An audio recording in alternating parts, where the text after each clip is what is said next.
नमस्ते सबैलाई स्वागत छ। म चाहिँ यति बेला कहाँ छु भन्ने कुरा चाहिँ तपाईँहरूले यो पछाडि ब्याकग्राउन्ड हेरेर पनि सायद यकिङ गर्नुभएको होला। यो चाहिँ एकदमै ऐतिहासिक प्लस इम्पोर्टेन्ट ठाउँ हो। यो कसरी पनि हो भनेपछि हाम्रो नेपालमा सुरु भएको तत्कालीन 10 वर्ष जनयुद्धको उद्गम स्थल नै यही ठाउँबाट भएको हो। यहाँबाट जनमुक्ति सेनाले चाहिँ यहाँ यो नेपाल प्रहरीको एउटा सानो क्याम्पलाई आक्रमण गरेर अनि त्यसपछि भूमिगत भएको हो। यो ठाउँ यहाँ चाहिँ अहिले तपाईँको त्यो पुरानो कुराले झल्काउनको लागि अब चाहिँ शान्ति लागेको पनि 8 वर्ष भइसक्यो। त्यो भएको हिसाबले यो पुरानो एउटा सङ्ग्रहालय जस्तै रूप दिनको लागि अहिलेको सरकारले चाहिँ यहाँ तपाईँको यो स्तूपहरू निर्माण गरेको छ।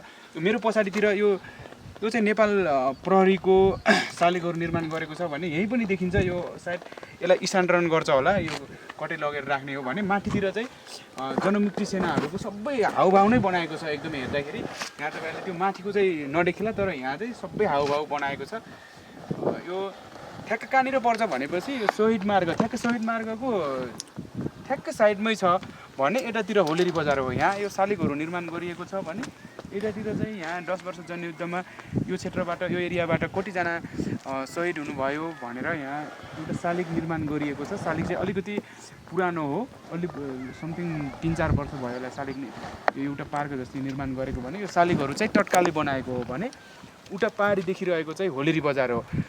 कतिपय तपाईँहरू यही 10 वर्ष जनयुद्धमा होमिएका मान्छेहरू पनि होलेरी बजार नआउनु भएको हुनसक्छ, अहिले धेरै समय भएको होला।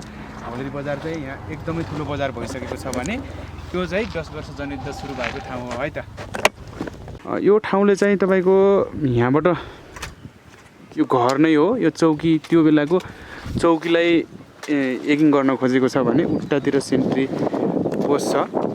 यो चाहिँ मूर्ति निर्माण गर्नको लागि यहाँ सजिलोको लागि यहाँ सँगै राखिएको छ। अहिले राख्न त यो जनमुक्ति सेनाहरू अनि नेपाल प्रहरीहरू, तर सायद यसलाई चाहिँ अन्यत्र राख्छ। यो चाहिँ यहाँ तलतिर यो नेपाल प्रहरी चाहिँ यतातिर राख्ने, माथितिर बनाएको छ यो जनमुक्ति सेनाहरू। तपाईँले हेर्न सक्नुहुन्छ परस्तै देखिन्छ। उट्टा माथि जङ्गल भागबाट पुरै आक्रमणै गरिसकेको, 1-2 त घाइते भएको देखाएको छ माथितिर।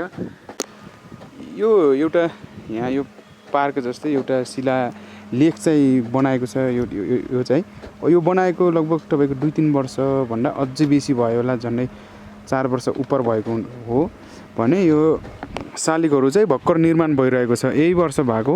एकचोटि हजुरहरू पनि आउनु होला, अझै यसको निर्माण कार्य पूर्ण भइसक्यो भने अझै हेर्न लायकको हुने अवस्थामा छ।